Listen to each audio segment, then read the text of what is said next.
Hello! Me! John and Laura, Han, Cindy, Deborah, Bill, Sharon, Evan, Vicky. Everyone who's ever shared your love, your appreciation is love. This is a surprise to me. I want to just pause and relax. Show you in some way.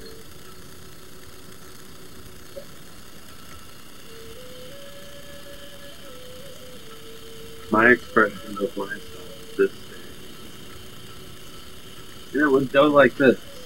I thought that I might just pause. Went upstairs, and I opened the book of poetry that I've been reading. I turned to a page, and I read. It seemed appropriate. So what I'd like to do is read this poem. Hopefully you might get to listen when Dad comes to visit. If everything works out. Let it be. Love is all. Poem from the collected poems of James Beatty, called Anne Garner. Relates to why we're here on Earth. I noticed at this moment the camera is not level. But we'll let that go. Well, let me correct it. Right away.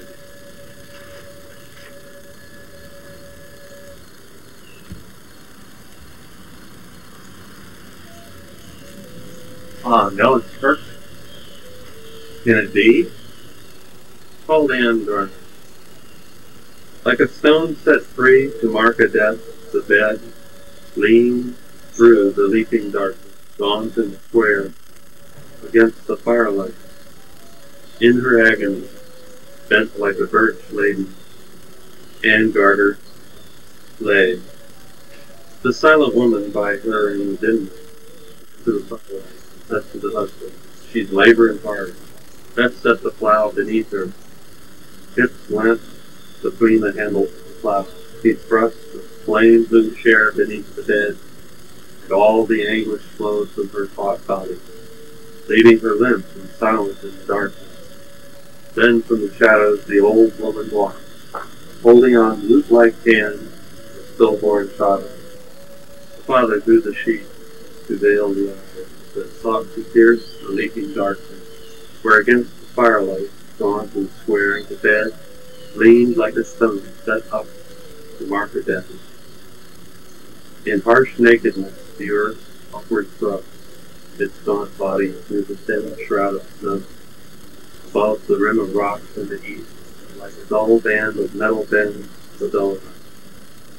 And in the ice-clamped earth rained the shovel, and the ice-clamped earth leaped black against the sky. At the grave, Anne Garner holds the child in complete close rest, close locked in a strong oak box, close locked.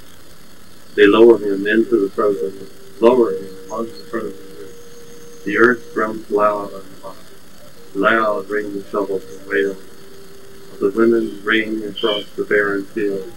The mothers stand silent by the grave. Here on this height of pasture, where the wheeling sky and turning earth sound the lips grind, here at the universe's core, here on infinity's blind shore, let him lie buried. Here earth he rests again, receives into her open womb, her babe.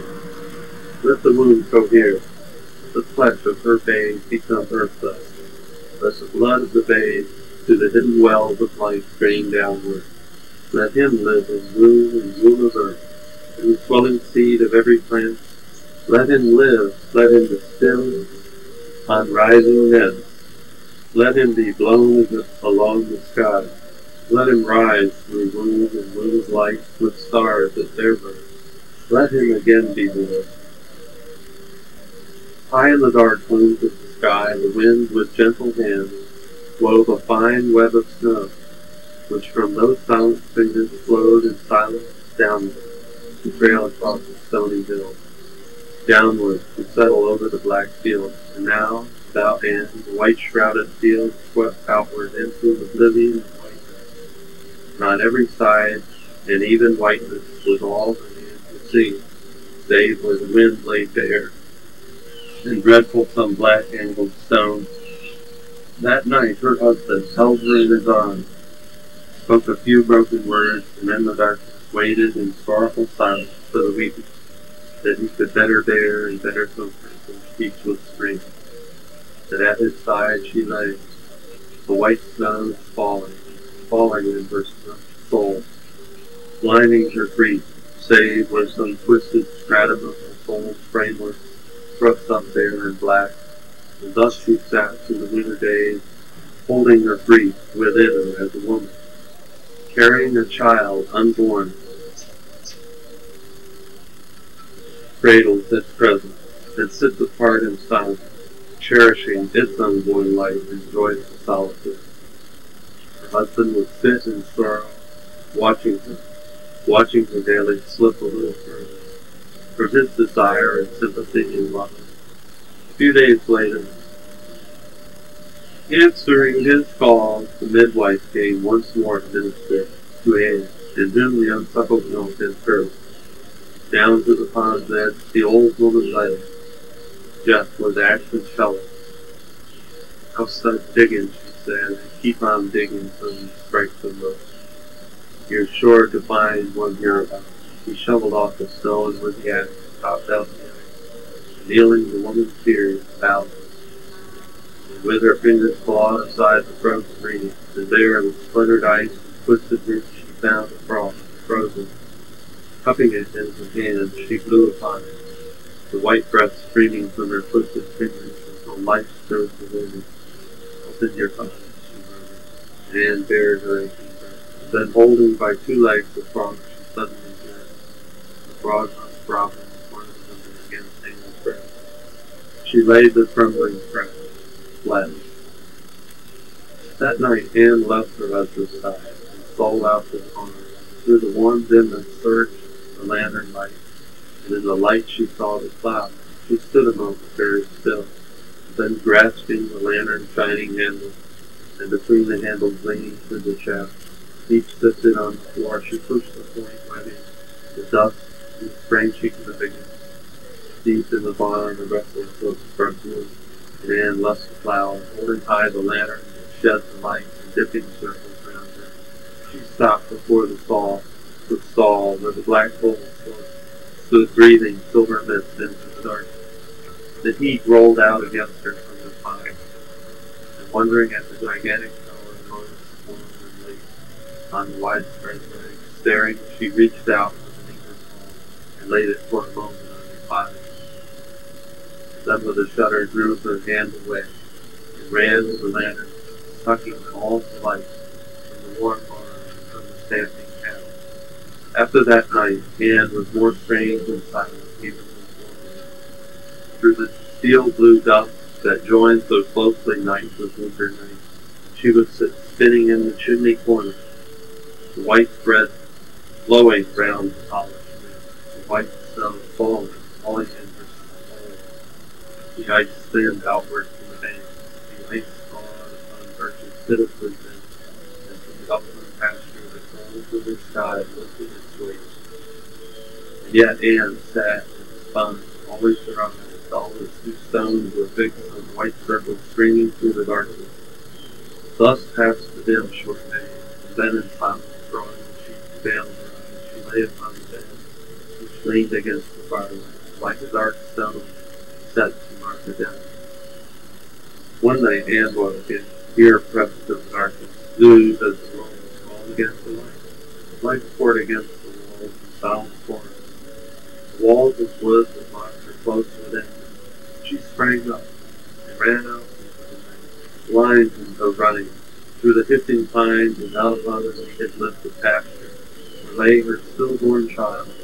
She came, and there was thought never washed, whilst her two waves of light From field and forest light welled upward, and from the sky light fell like streaming rain and lay upon the earth in a black flood, and over the black brick pasture heights the stars poured through the sky, and earthward from the sky struck silver rods of starlight and prisms of night. Hands stood above her, hands with rain, and then sank upon the grave, her body tensed against the earth. There she lay until dawn. White sun-bladed wings soared up to the east. Then standing up, beneath her feet, she saw fields rear their arched brown backs about the wind. Saw the wild swelling green on every tree. She saw the black cattle moving through the dawn on heights of pasture. And through the spreading dawn leaped the wild silver wind that circled round her, then gathered all its power and blew again, and threw her, whipping her joy-maddened body into the riot revel of its dance. Now the blue plowshare surged in the broad field, the black earth riven by the flame-like blade, and sinuous furrows glowed behind. Anne watched the plunging, inexorable plow, watched her husband guiding it. And when the work was done, over the quiet hills, the sky glowed green and stealing out of Anne pressed her body to the raw, rich earth and felt life swelling rings against the hot stones. As the fields grew toward grandeur of the earth, Anne walked in silent joy through the fall rain, silver and shadowy in the uplifting wind, or stood beneath the dip of apple boughs, long fingers searching out the ripening fruit, let down in heaviness through clasps of leaves. Now in the fields then cradled flashes sighed, slanting in unison close to the ground, the wheat sank white and rusty. The women following swept it up in armfuls, finding it on their hips.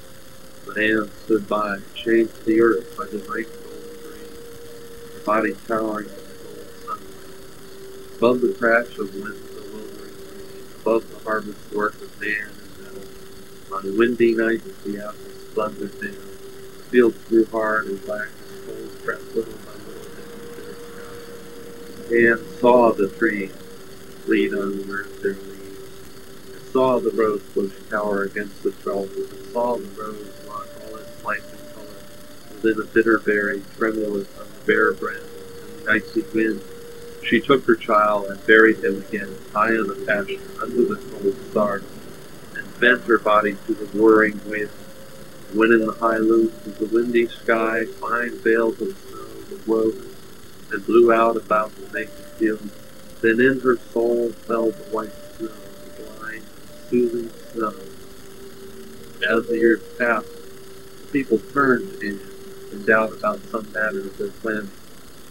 For with the years Anne seemed to grow more learned in all the mysteries of the darkened zone, of hidden wells, and always at birth silent. She bent above the bed, always moved among them like a ghost, her eyes as dull and fixed as two round stones, while the people round her bent their backs beneath the inexorable scourge of age. Her body gained in stature and strength, becoming every spring a little richer, more flowing in its strength. And when alone, her eyes were still as the water beneath the mist. All through the winter days she settled, spinning the white thread round the dark wood wheel, and at night she lay sometimes beside her husband, silent and gray and bitter, and more often she stole out to the barn, and gazed about at all symbols of the black earth field, plow, scythe, harrow, and lay down to sleep among them with the stamping cattle. In winter she was never seen afterward, but locked her grief within the cabin within. On the night spring and winter overlapped, great wings high in the sky, like two eagles fought for dominance alone. She would run out into the flooding wind, and after that she scarcely lived within the cabin's walls. With the cattle moving up the mountain, she walked along the streaming bits of dawn, until beneath the sun they burned to nothing.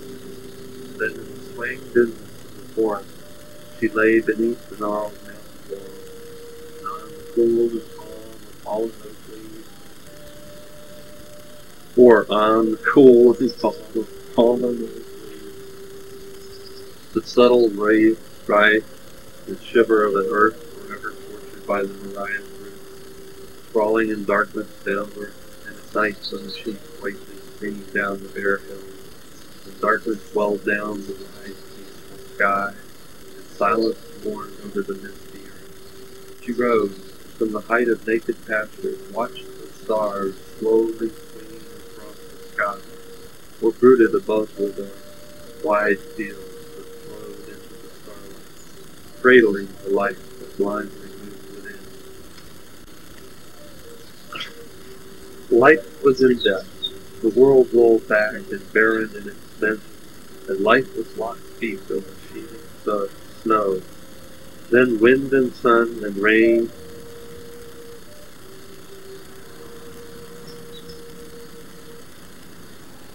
came like a lover, clasping the world in fierce, caressing arms, and on her body, lying warm and unmoved, and all life sprang to meet her.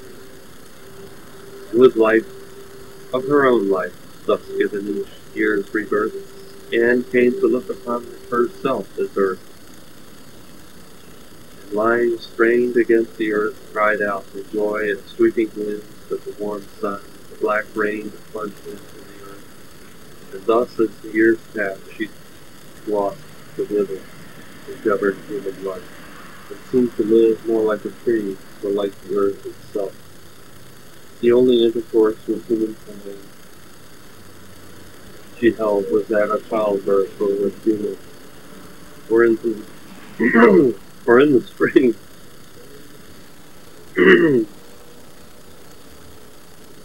or in the spring when all the people turned toward her to guide them in their planting. And then with strange serenity she moved among them, handling the simple farming implements like sacred symbols of fertility. As long as Anne lived, all the countryside was rich in produce. As long as Anne lived, Anne never would have died within four walls. She never could have died, save in some great catastrophe of all the universe. On a night in moon dark, all the people stood silent and frozen, as the soils were straight. The horses loomed against the starry sky, and Anne, behind them, stood a minute, gazing across the black earth and the shrinking snow. Then, grasping the curved handles of the plow, she poised the point against the earth and pushed the horses, started forward, and the earth rolled back before the dark gleaming blade. Then, stepping silently along the furrow with wide sweeping arms, she cast out grain and once more stood in silence, staring out across the wind-blown fields, the wind-blown stars. Next morning, all the creatures of the county saddled their horses, rode to every cabin, stood in the doorway, clenching in white knuckles a roll of scripture, or warned the people that in the darkened noon, only 2 nights from then, all in the dread of God should gather to greet amidst scarcely falling of the stars, the blasting of evil, and the doom of earth. And all the people swarmed down the ravine, and crowded the framed churches, and began, even in early dawn, to wail and sing and pray, and hear the preacher's exhortation. Anne lay half sinking in the fragrant needles, fallen beneath the pine. Above her rose the pasture, straining toward the darkening sky. Faint on the crest she could discern the higher grass beneath which lay her child. The pines hissed softly in the evening breeze, and in the clear sky, one by one, the stars burned through, and from far below in the valleys, the slow bells of returning flocks rang out. Then darkness, like a slow wind in the sky, settled upon the hill. Down through the sky, a star streamed like a golden split, like a golden rod that split and passed the dark. Anne sprang to her feet, and running to the highest crest of pasture, stood staring out across the world. Another and yet another. Again a star streaked down. All the heavens seemed to slip and swoop and shuffle. weaving a wild web of gold across the sky. And then through all, how a great burning sphere and revived stars around it, sweeping above the black field, rending streaming air asunder. Into the field's glowing stars plunged the roll and groan of thunder. Down wide skies the golden clouds, riving, cleaved, a flaming furrow, wide for the seeds of greater sowing.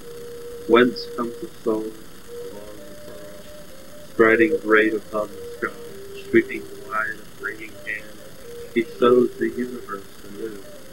Advancing toward her patch of land, arms flexed above her, blotting the sky with her body bent to the world's rim.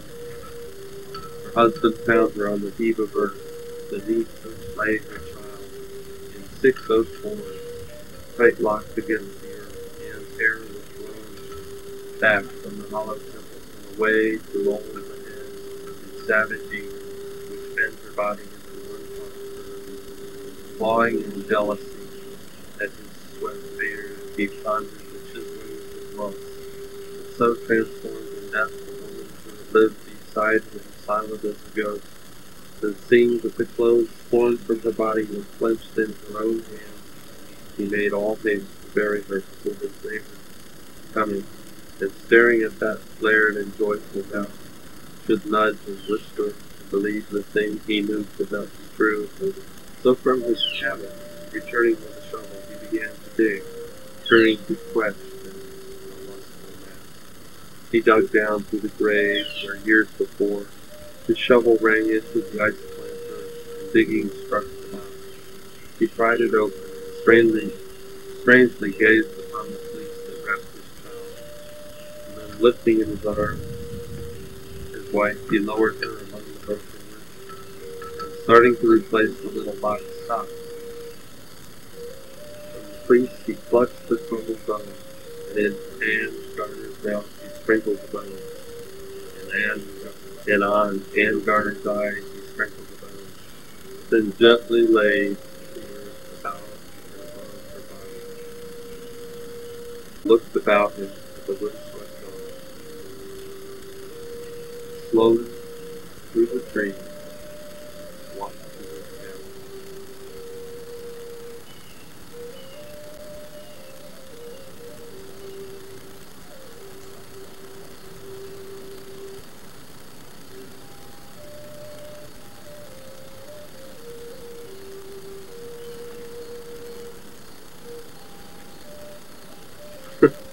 I'm feeling really silly. That was kind of long. And really, I opened up to the end of it, maybe towards the middle. And it struck me. Because of the nature of my experience with Jeremy Christie. I know that I am one. I am not always serving that knowledge. I'm on the path.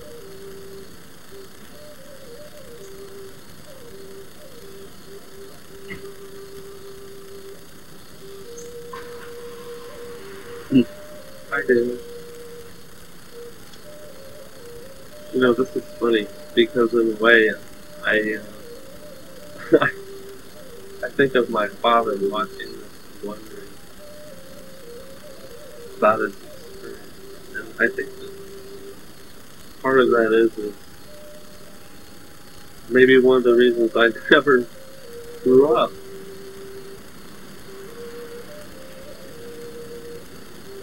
Was maybe I was afraid to express what my feelings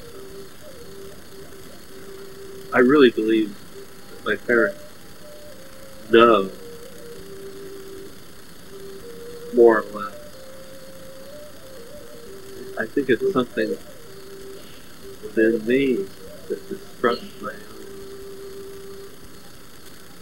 expression of what I know and what I accept in my own way that they know too, as we all do.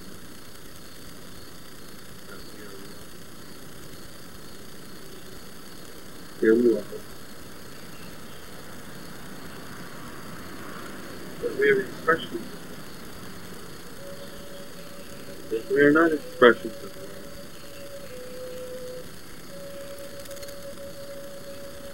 We are expressions of fear in all its manifest forms of illusion, small and large, grievances with our lives, our jobs, our wives, our families, our kids,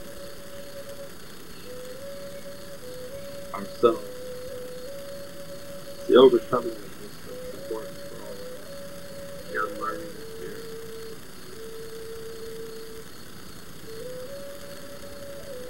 And I appreciate and know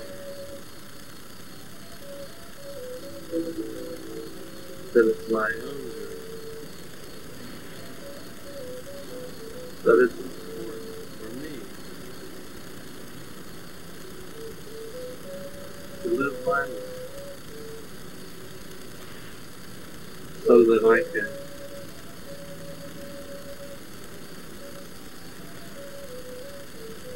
enjoy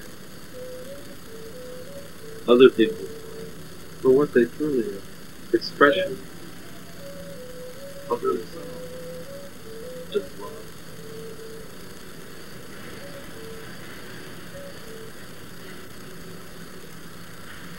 And their expressions of they're changing, they're growing,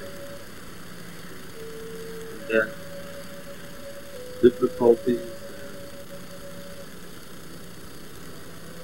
differences are merely instruction from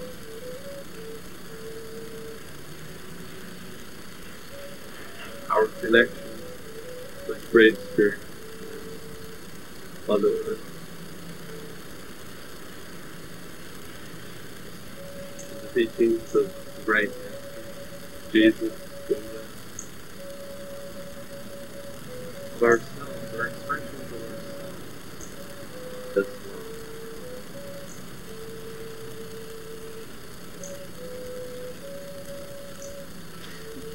I get one chance. This is a letter from God. I love you. Know that. I wish I trust. I just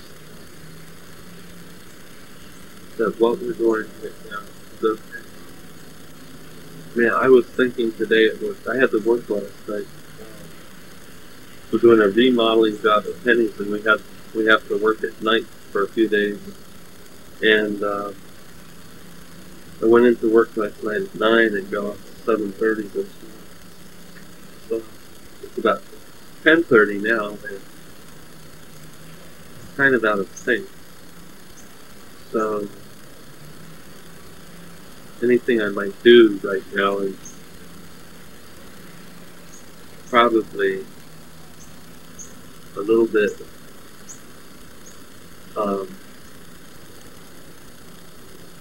I would say I trust people.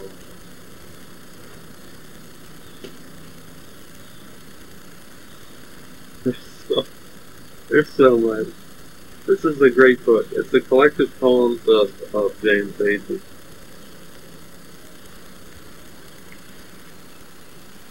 And I hadn't read that poem before, but he's definitely a southern writer, a little bit Appalachian story, I'm very sure. And I guess it struck me that your experience with Terra Christa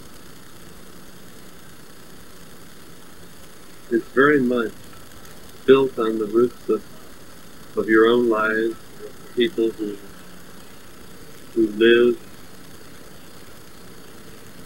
in the areas all down through Appalachia. The way you're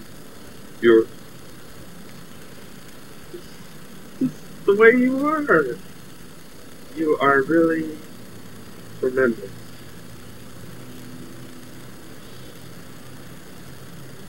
And it's a joy to know you.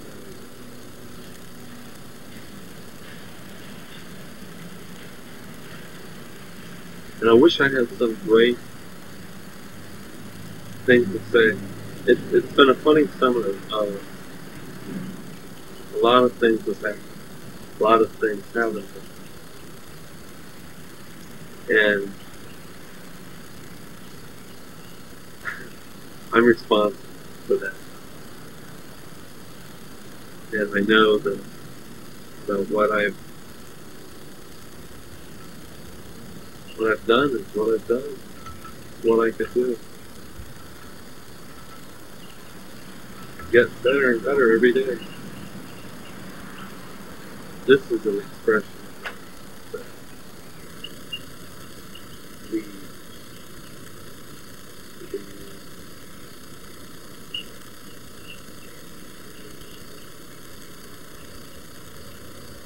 will assume that together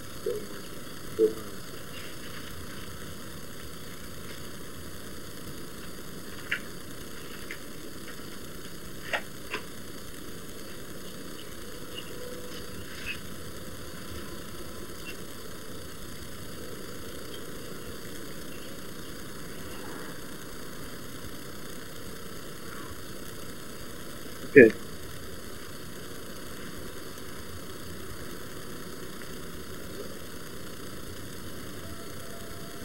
This is funny.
Lovely day.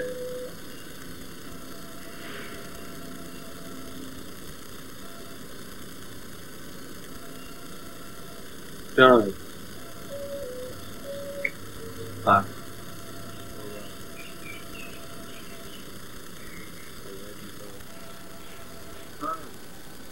Auntie, it's Ricky.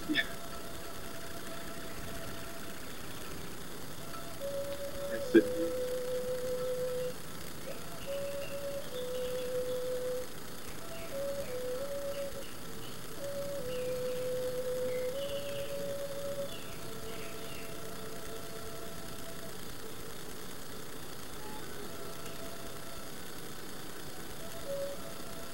I'll be going to Seattle pretty soon. In about a month.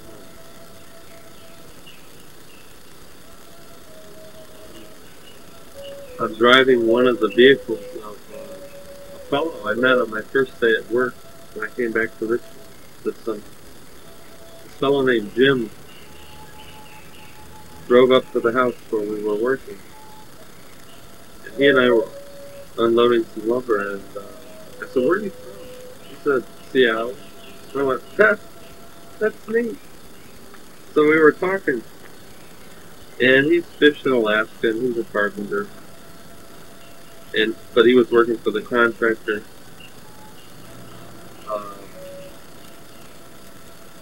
going around doing the punch out lists, delivering materials and things like that. He said, "Yeah, I'd love to move back to Seattle, but I can't. I just can't seem to get my wife to move. She wants to go to Pratt Institute up in Brooklyn.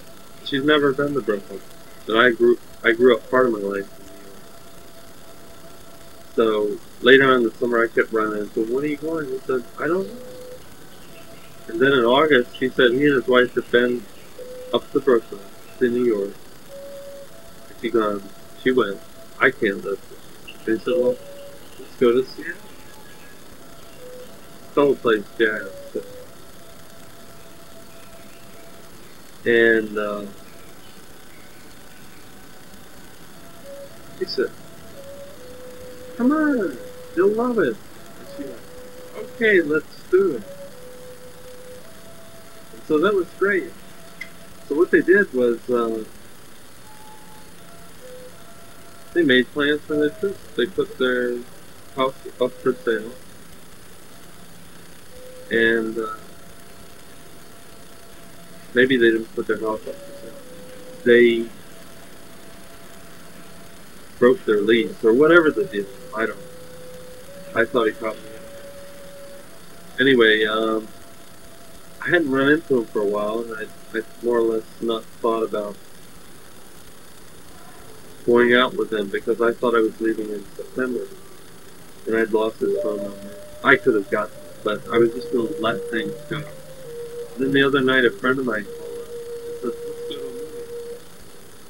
So he and I, John Adams and I, went to this movie, and guess who comes and sits down right in front of us? Jim, I didn't wait. And I don't want to interrupt them for some reason because the movie's already started.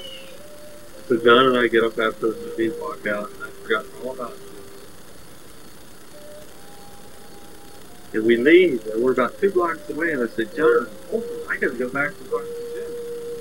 So I run back, and I go, God, the theater's empty. I go back in, the 4 of them are still sitting there. And he's looking down, and he can't see me. And I go into the seats in front of him. I say, Jim? And he looks up and he goes, Rick, I thought you'd left. Well, no, I'm still here. He went, great. When are you leaving? I went, in October. So are we. Hey, let's do it. You bet. I love it. So that, that's a really enjoyable thing. I'd love to bring them to visit. I don't know what their plans are yet. We haven't gone into detail, but we're going to talk about it in the next few weeks. Doing some painting here at home, some work. I'm not sure it's enough. I'm putting in a good effort. I haven't found the most wonderful jobs, but it's okay. I know that it's okay with you, so it feels okay with me.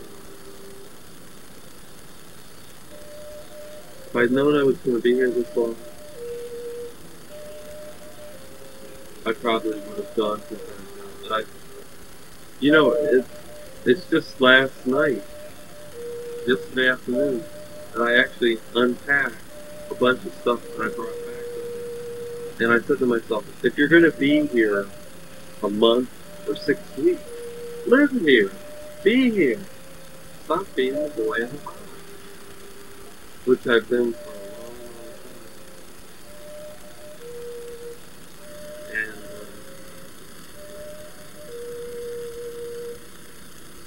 it's like, it needs no explaining. I'm glad to hear that things are going well, that you're getting a lot of work done on the house, that you're happy. Sonia had a wonderful day. That Cindy's come to visit. Maybe stay. I don't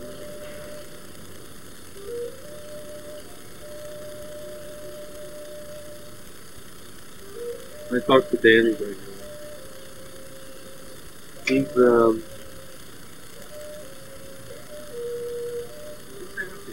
He's enjoying school. He's a good son. I'm his father. What do you expect me to say? Anyway, I'm going to continue to make changes and grow. I've been involved in a lot of unity classes and things, sports and girls.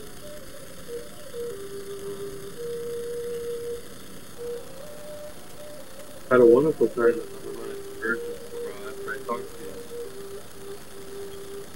I called you from Colombia, and I actually, when my parents and I and Janet were driving back to Richmond, got out of the car at Durham and said, "I'm okay." It was great.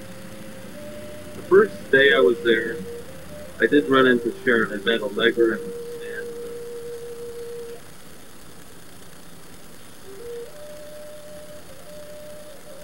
Lon. I gave them your address. They were interested. And maybe they'll be visiting because I told them about my character experience. I told a lot of people about it. And this really is a wonderful place.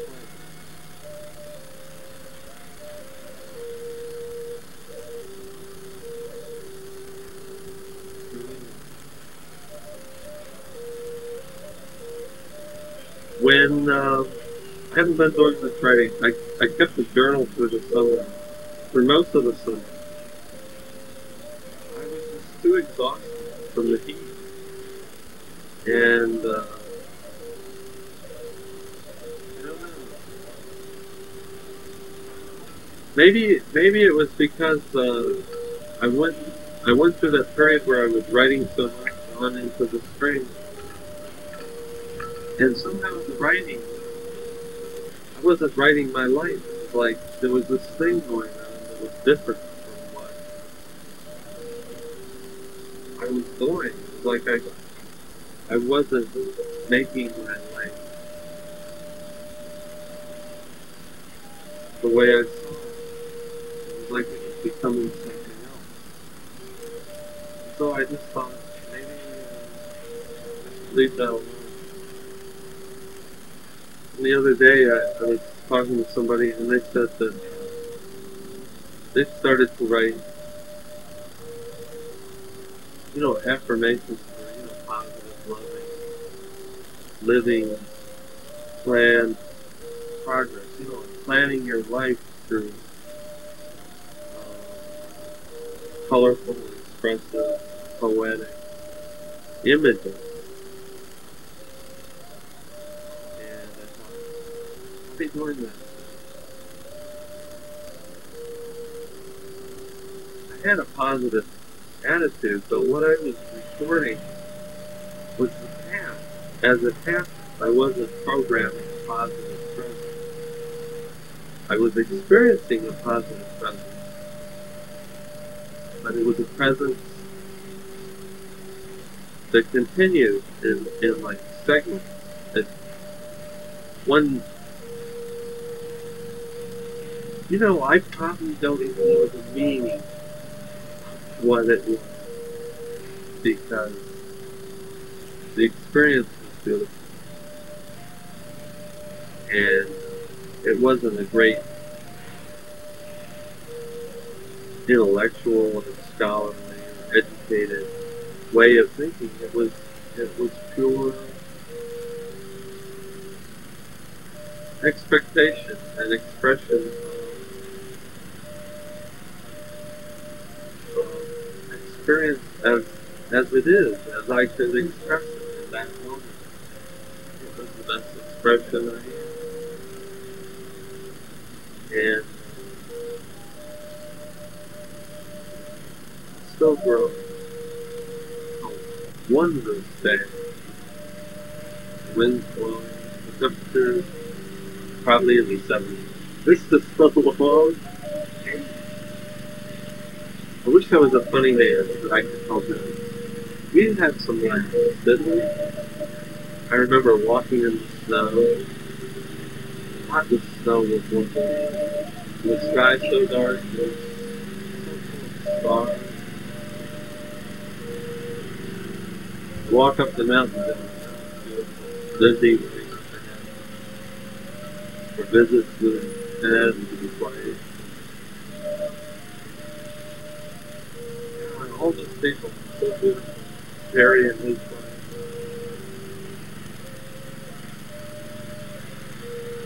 Wonderful. Wonderful. love them all.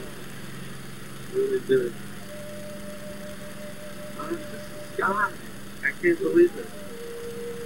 And what I do is I go around and I borrow other people's lives. Your lives to me are so beautiful. Not perfect. Pure. Pure real. You are real people.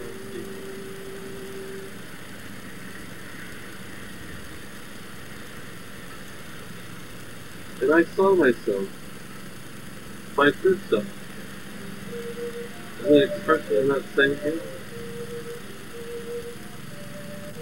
And the summer, in a way, has been a transition where I've experienced that realness of myself, but I've also experienced the way it's been in the past. It's a transition of becoming.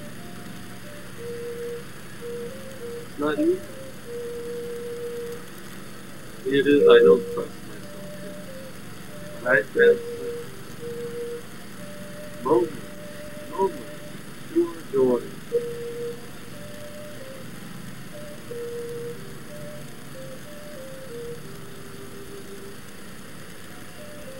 That were gifts of the universe.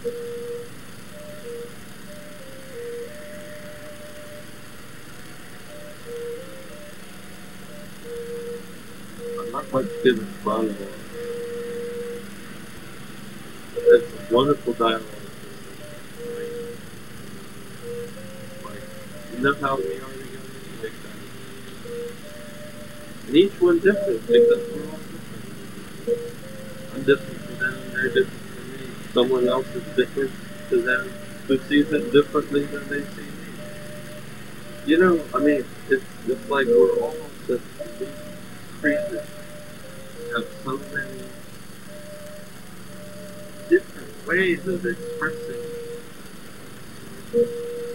our uniqueness, especially when we dialogue with the uniqueness of another person's expression. We synthesize beautiful creation. We create life. We could talk about creating, we can create, we can do, we can relax, we can rest, we can eat together, we can sing and dance, we can grow together, we can build our lives together.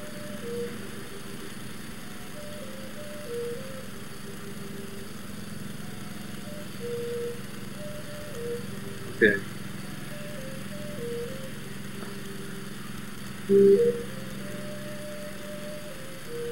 I guess I have to do more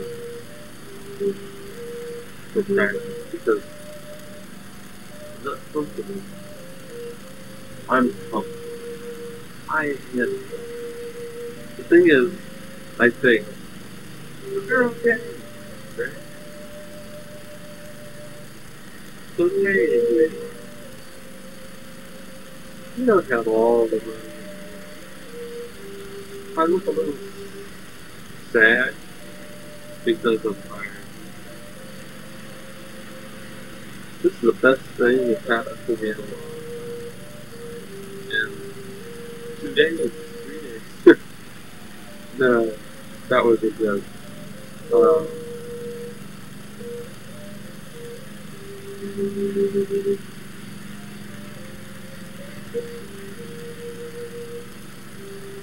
I'm learning.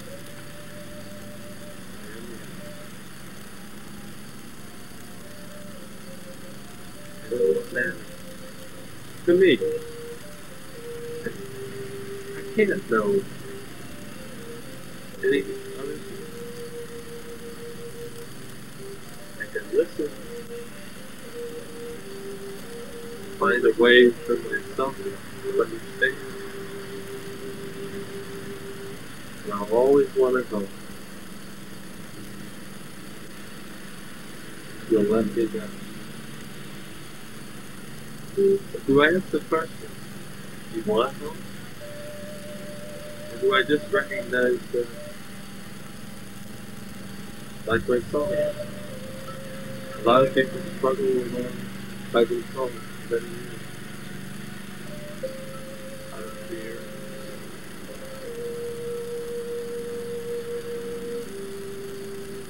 out of a feeling that the loss of identification of the at one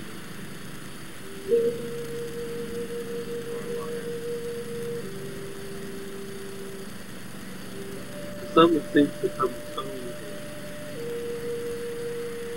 I feel that this lawnmower flaring off your images, lawnmowers really come through on things to make sure of it. So what I'm going to do, I'm going to sign off, and if Dan